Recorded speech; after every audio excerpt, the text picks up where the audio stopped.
Irmãos e irmãs, boa noite. Vamos dar continuidade aqui com alegria no estudo do livro de Atos. Vamos continuar no livro de Atos. A terceira parte, que nós estamos vendo aqui alguns princípios para o crescimento da igreja. Essa já é a terceira exposição do livro de Atos. A primeira vez nós falamos sobre o primeiro princípio, perseverando na pregação da palavra de Deus. Já falamos sobre ele. Segundo, falamos sobre o segundo princípio, que é uma vida comunitária que expressa o Evangelho. Agora, se Deus assim o permitir, vamos pedir graça para Ele por isso, ou para isso, que a gente possa então ver mais 3 princípios nessa noite, se Deus assim o permitir. Continuando no livro de Atos. Vamos fazer uma oração então, pedindo graça, sabedoria e direção ao Espírito Santo. Pai, mais uma vez nos colocamos diante da luz da Tua Palavra, Senhor. Te agradecemos por tê-la à nossa disposição e com liberdade poder adentrá-la e estudá-la e tirar dela a verdade para que possamos caminhar nesse mundo como igreja do nosso Senhor Jesus Cristo. E é isso que nós te pedimos nessa noite, que mais uma vez o Senhor fale conosco através do livro de Atos, desses relatos de Lucas, que o Senhor nos edifique, nos ensine e nos ajude a aplicar essas verdades dentro do possível e na Tua hora, no nosso rebanho. Ajuda-nos, Senhor, a viver dentro das Tuas verdades, porque cremos que nos Teus caminhos seremos de fato abençoados com crescimento, tanto em número como em maturidade espiritual. É isso que nós desejamos para todos os membros da nossa comunidade. E é isso que nós pedimos a Ti, ó Espírito Santo. Rogamos pela Tua direção, pela Tua operação em nós, em nome de Jesus. Amém, Pai. Amém. Irmãos, então vamos prosseguir o terceiro princípio que nós vamos achar aqui no livro de Lucas, no livro de Atos, nessa noite. É uma disposição dos discípulos em perseverar na pregação do Evangelho, mesmo em meio ao martírio. Terceiro relatório de Lucas, pequeno relatório que Lucas faz, são breves relatórios que nos ajudam a gente aqui a achar algumas pistas sobre o crescimento da igreja, como aconteceu no livro de Atos. Já falamos que não temos a pretensão de que isso ocorra, porque foi algo... em primeiro lugar, foi uma operação sobrenatural naquela igreja primitiva. Era necessário que fosse assim. O estabelecimento dos apóstolos, a autoridade apostólica e a ação do Espírito Santo foi especial naquele momento. Isso não vai acontecer de novo conosco. Não há necessidade. Aquilo aconteceu para que nós tivéssemos testemunho. E fosse um testemunho para nós, né, de que a autoridade apostólica e as cartas escritas por aqueles homens e os ensinamentos daqueles homens, a doutrina daqueles homens, fosse estabelecida para a igreja de uma vez por todas. Não mais os acontecimentos sobrenaturais, mas os ensinos dos apóstolos. Então vamos ver aqui, agora já vamos avançar, nós falamos os 2 primeiros princípios, no capítulo 2 de Atos, agora vamos entrar no capítulo 3, só que o texto que a gente vai dar o pontapé inicial é o capítulo 4, versículo 4. Atos 4, 4. Nós lemos assim, o terceiro relatório de Lucas. Quando ele escreve Atos, então ele registra aqui: muitos, porém, dos que ouviram a palavra a aceitaram, subindo o número de homens a quase 5.000. Começou lá atrás com 3.000. Depois, a cada dia, o Senhor ia acrescentando à igreja aqueles que Ele trazia, que iam sendo salvos, no segundo relatório. Nesse terceiro, Lucas já menciona um número maior, e não completo, porque ele diz só de homens. Provavelmente tinha um número bem maior. Não quer dizer que as mulheres eram mais duras de coração e só os homens estavam se convertendo naquela época, não é isso que estava acontecendo. É que naquela época havia um costume judaico de registrar somente os homens. Mas aqui a gente pode entender que ou eram os 3.000, e depois a cada dia ia acrescentando, e chegou mais um ponto, que houve mais um boom, mais uma conversão grande, e aí o número só de homens chegou a 5.000, fora mulheres. Obrigado, irmão. Então, Lucas registra que pelo menos 5.000 homens haviam de convertidos naquela época, né? É o que ele registra aqui. Então, nesse terceiro relatório de Lucas, é essa colocação que ele faz. 5.000 homens, havia um número subido para 5.000 homens. Então, o que aconteceu antes que provocou isso? Vamos então analisar o que aconteceu antes. Capítulo 3 todo, no capítulo 3 inteirinho, quando nós estudamos, a gente percebe que Pedro e João haviam curado um coxo de nascença. Eu vou fazer um resumo, tá? Porque nós não vamos ler todo o capítulo 3 para não ficar muito prolongado aqui o nosso estudo. Mas fazendo um resumo, aconteceu que Pedro e João estavam indo para o templo e no meio do caminho um coxo de nascença os abordou na entrada do templo, pedindo esmola. Eles ali olharam para o coxo olhou para eles e eles disseram, Pedro disse, eu não tenho nada, o que eu tenho eu te dou, em nome de Jesus Cristo, levanta-te e anda. Então ele curou o coxo diz que levantou apressadamente, deu um salto, começou a adorar o Senhor, foi um milagre que aconteceu ali, Pedro e João fizeram esse milagre, curaram esse coxo na porta do templo. Pedro aproveitou a oportunidade porque aquela cura mexeu com muita gente que estava ali fora, observando aquilo tudo que aconteceu, aquele milagre, e aí as pessoas começaram a ficar interessadas naquilo tudo. Pedro, sabiamente, aproveitou a oportunidade para novamente pregar o Evangelho de Jesus Cristo, novamente pregar a Jesus Cristo. Ele pregou de novo. Se você perceber nos textos, aí por exemplo, nesse capítulo 3, versículos 22 e 23, ele vai expor um texto lá do Velho Testamento, de Deuteronômio, capítulo 18, de 15 a 19. Pedro expõe a palavra de Deus. No versículo 25 do capítulo 3, ele expõe o texto de Gênesis 22, versículo 18. Então Pedro, sabiamente, expõe a palavra de Deus, prega de novo para aquelas pessoas que estavam ali na porta do templo, antes de entrar no templo.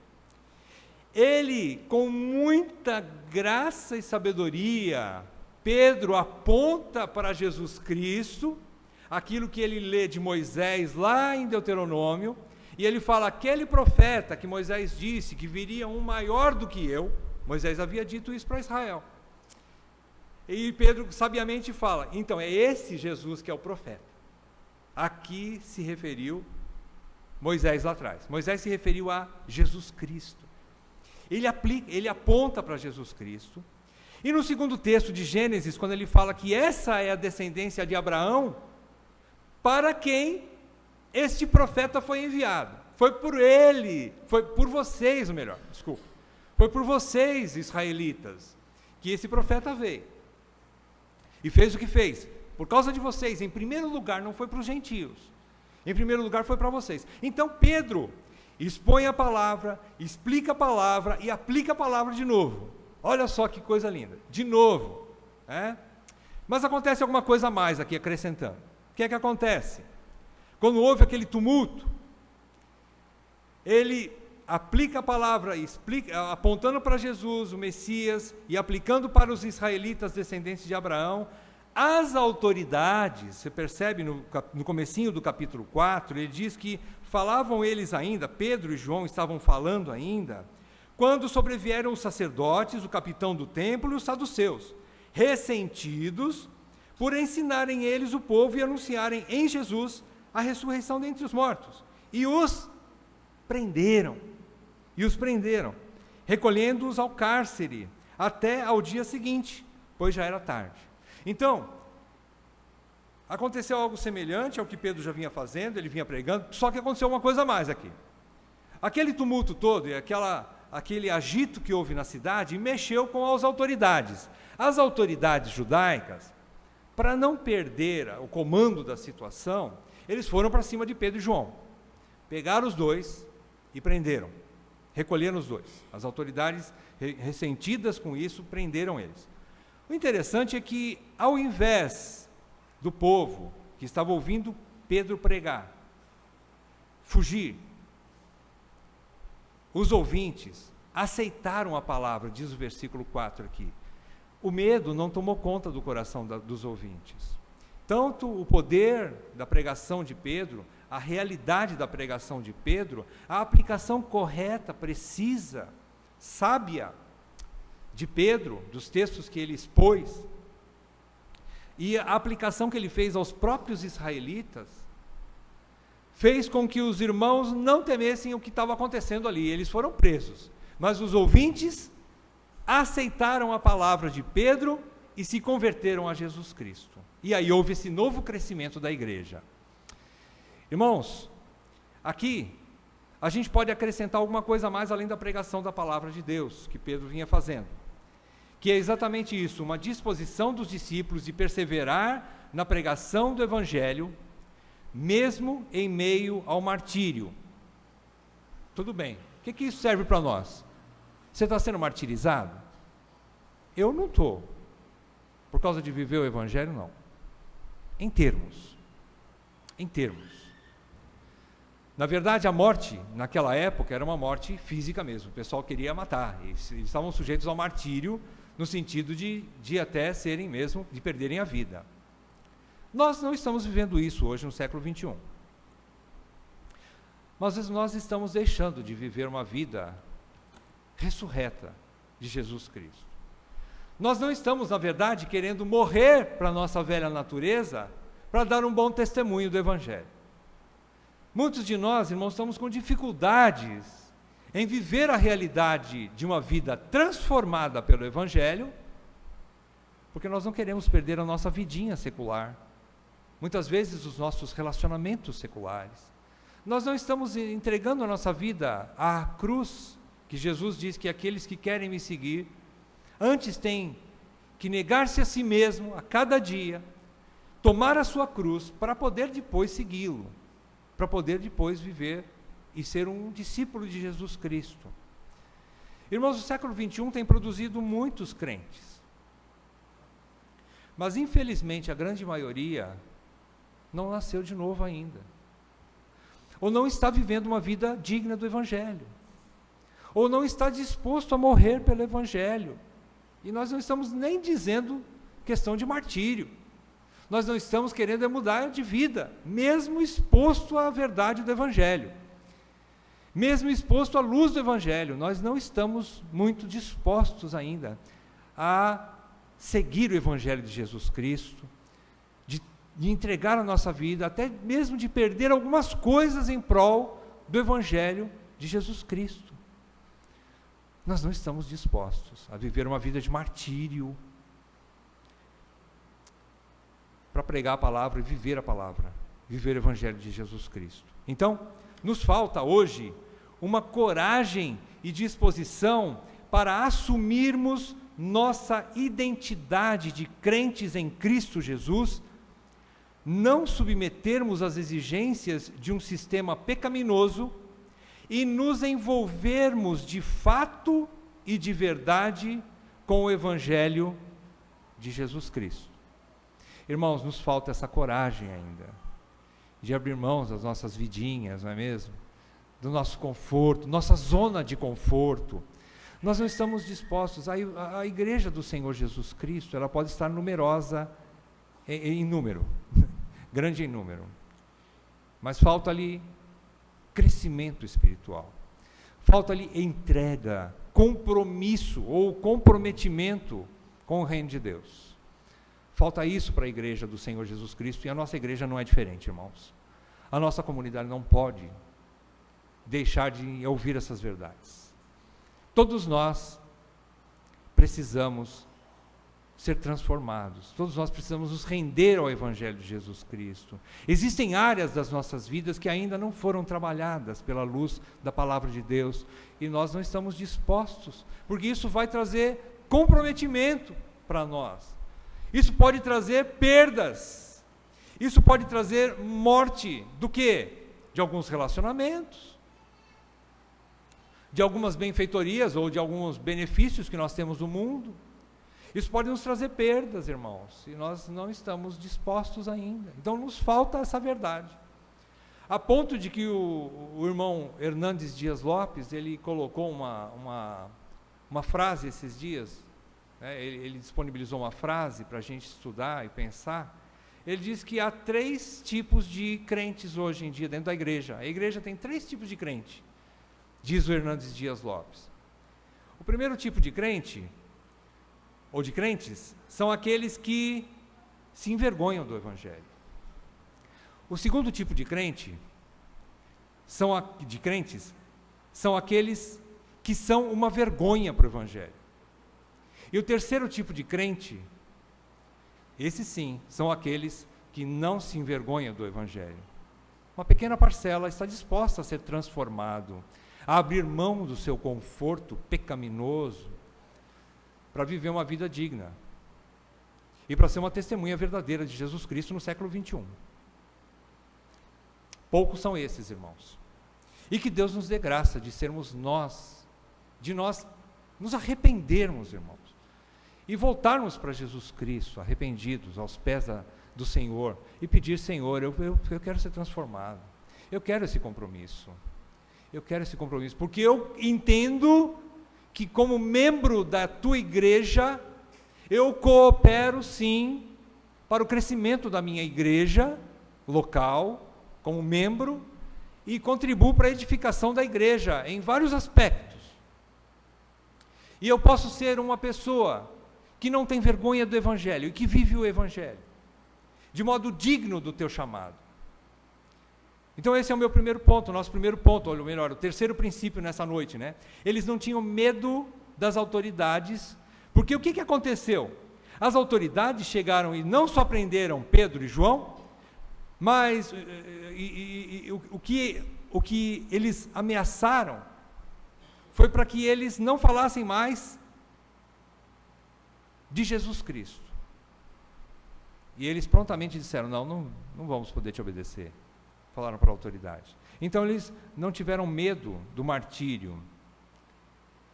Então esse é o nosso terceiro ponto, meus irmãos. O quarto ponto, nós vemos aqui no versículo 32 do capítulo 4 ainda. O versículo 32 diz assim: agora Lucas parece que perde o controle da numeração aqui, ele perde o controle do hall de membros. Ele perdeu o controle. Ele diz, da multidão, agora ele começa a falar multidão, né? Não dá mais para contar, gente. Lucas fala, da multidão dos que creram era um coração e alma. Então, cresceu de uma forma assim, que Lucas no seu relatório, no quarto relatório de Lucas, já parece ter perdido as contas dos novos convertidos, passando a mencionar multidões. Agora, cresceu bastante, ele perdeu a conta. O que havia acontecido antes desse quarto relatório de Lucas? Vamos ver o que aconteceu. Você encontra aí, do capítulo 4 de Atos, versículos 5 até o 31. O que tinha acontecido aqui?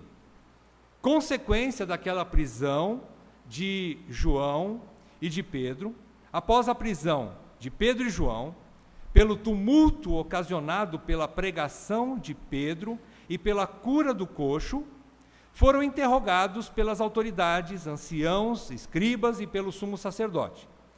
Pedro, então, eu estou fazendo um resumo também aqui desse trecho, tá? Pedro, então, cheio do Espírito Santo, agora, olha só, mais uma vez aqui, cheio do Espírito Santo, agora lá dentro do local onde ele estava sendo interrogado, Pedro novamente prega a Jesus Cristo, na frente das autoridades e dos religiosos, e os deixa todos confusos. Nessa outra pregação de Pedro, ele deixa as autoridades e os sacerdotes e os escribas confusos.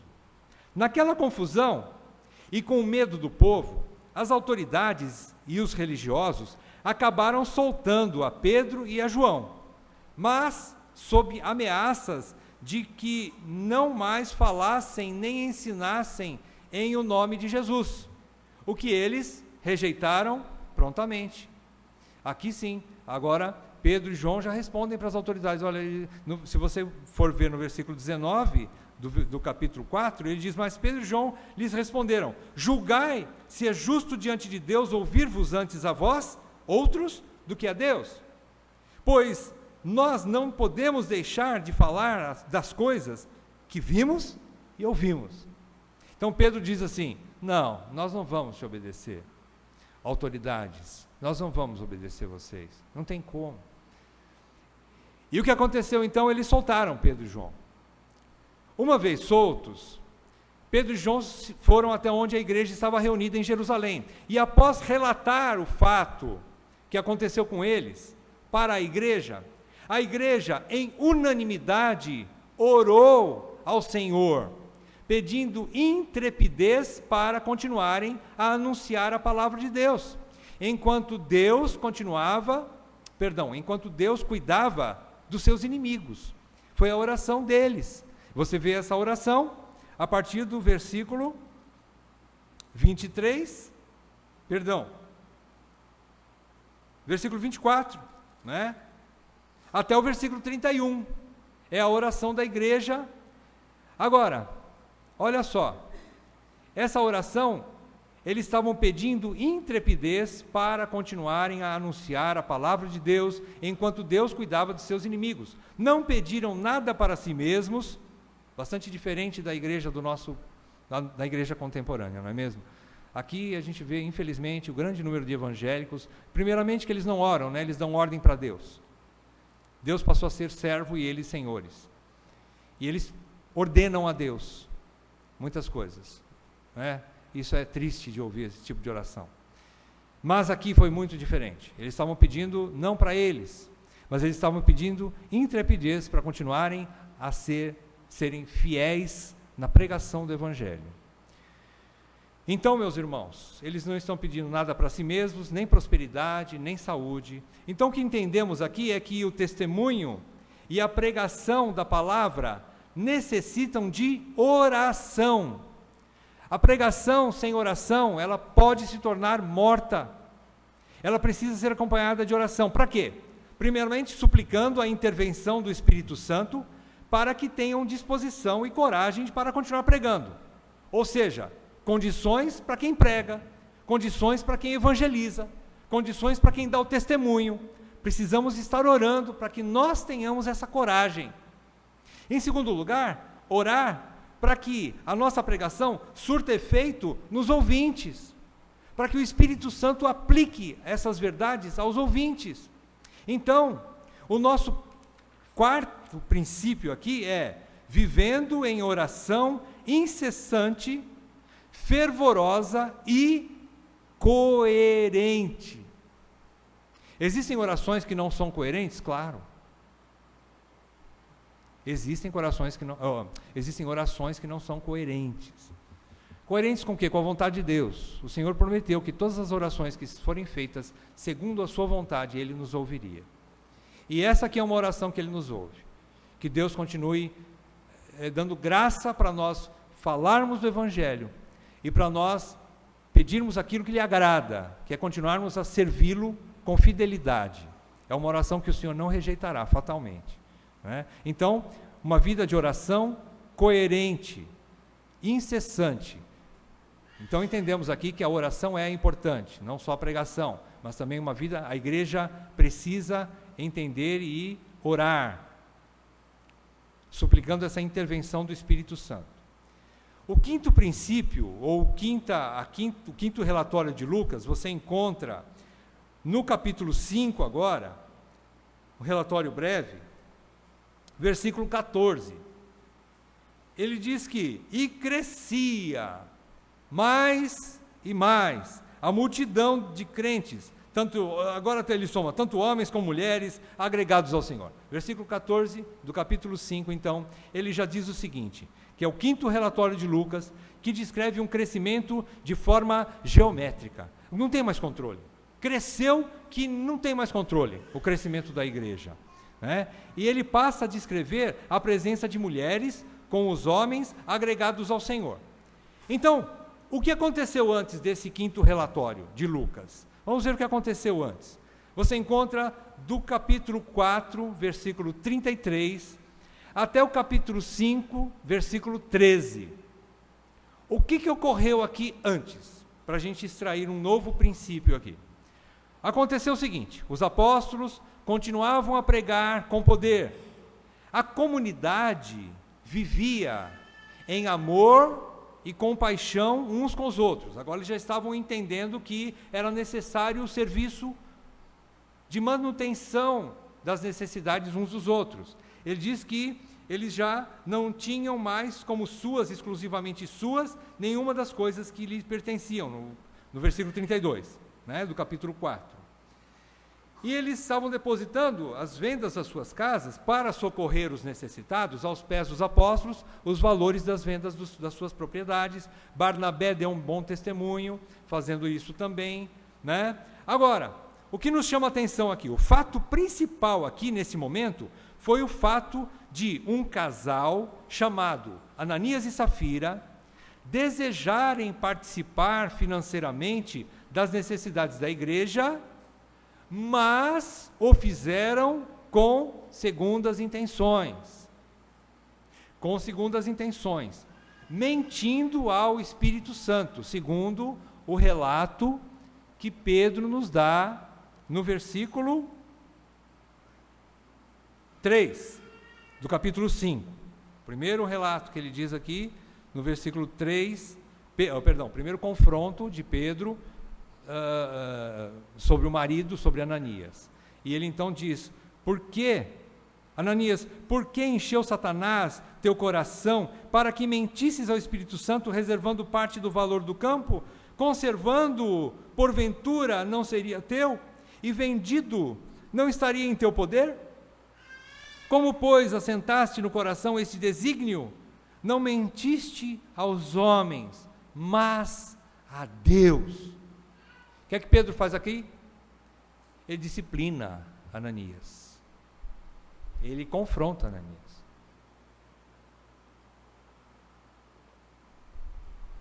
Então, o fato que nos chama a atenção é essa disciplina da igreja.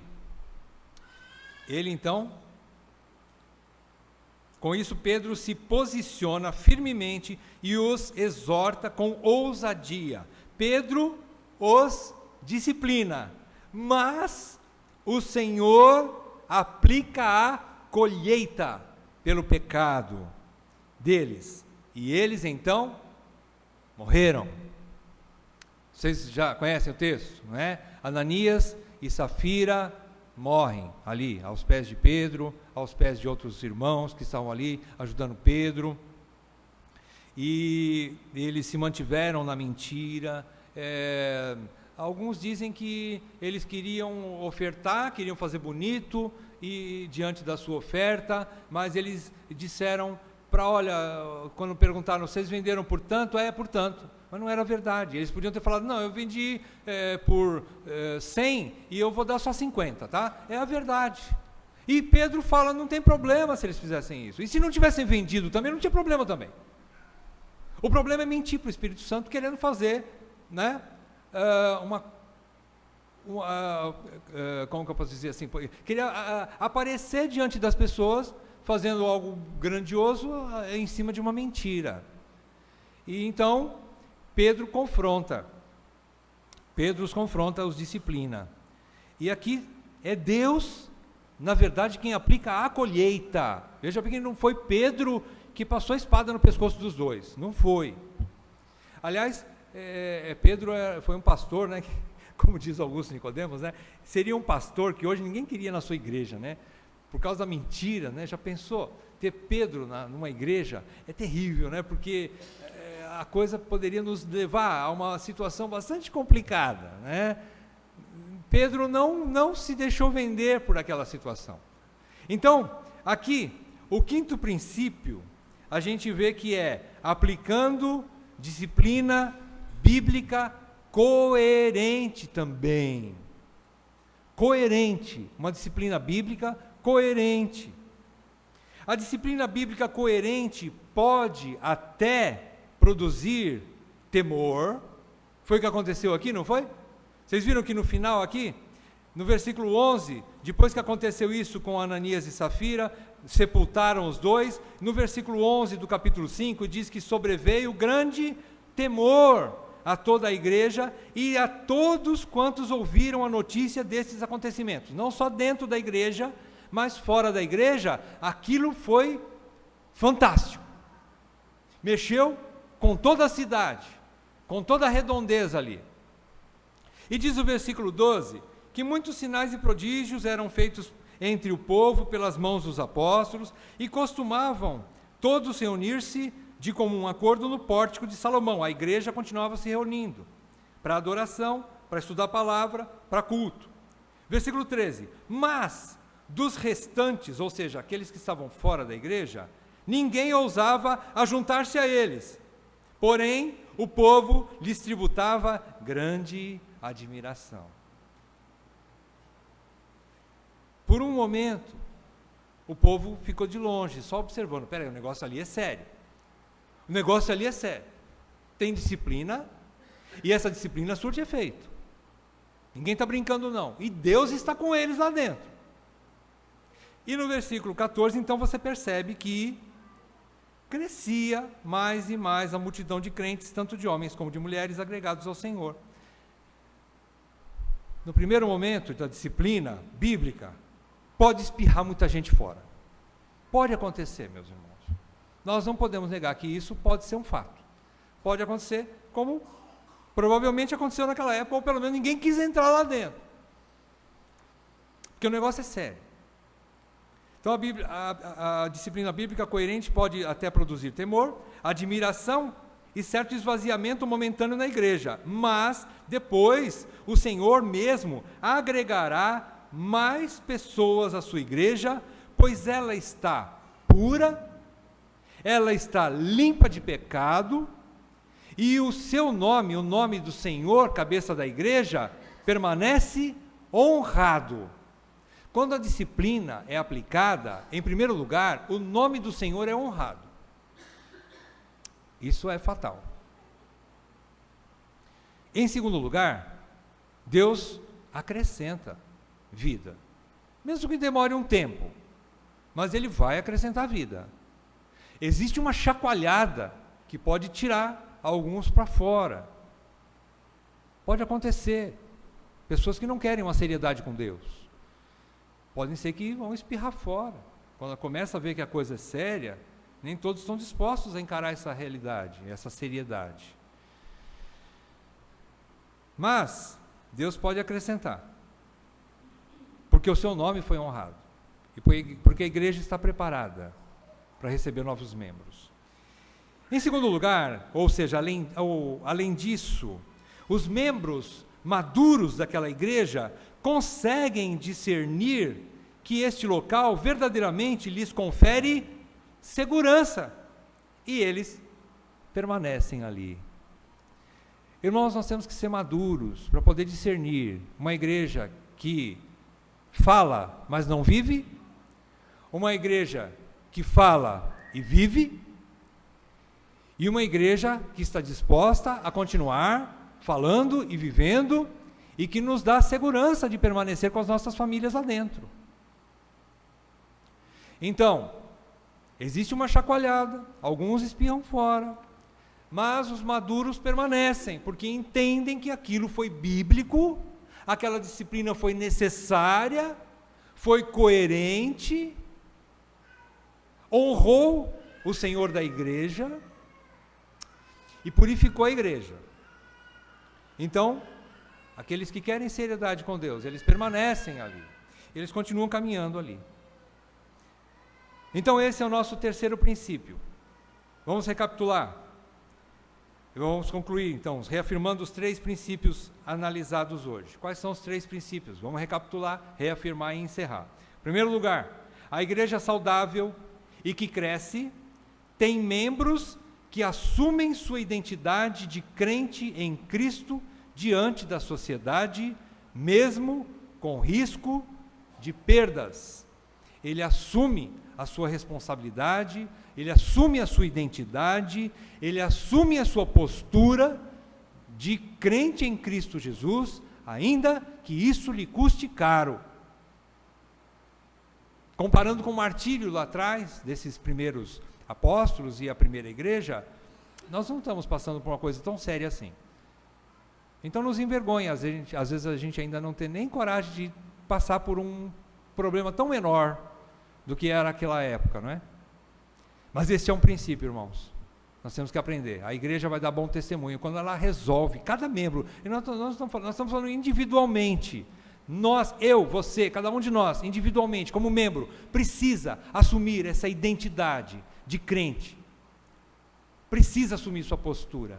Precisa assumir sua responsabilidade de glorificar a Deus com a sua vida, independente dos resultados, que podem não ser muito bons para a sua carne, mas com certeza vai glorificar a Deus e vai abençoar a sua igreja local.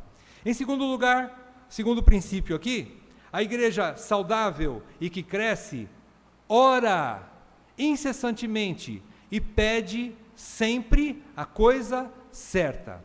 Graças a Deus, nós aprendemos a orar da maneira correta, a pedir aquilo segundo a vontade de Deus.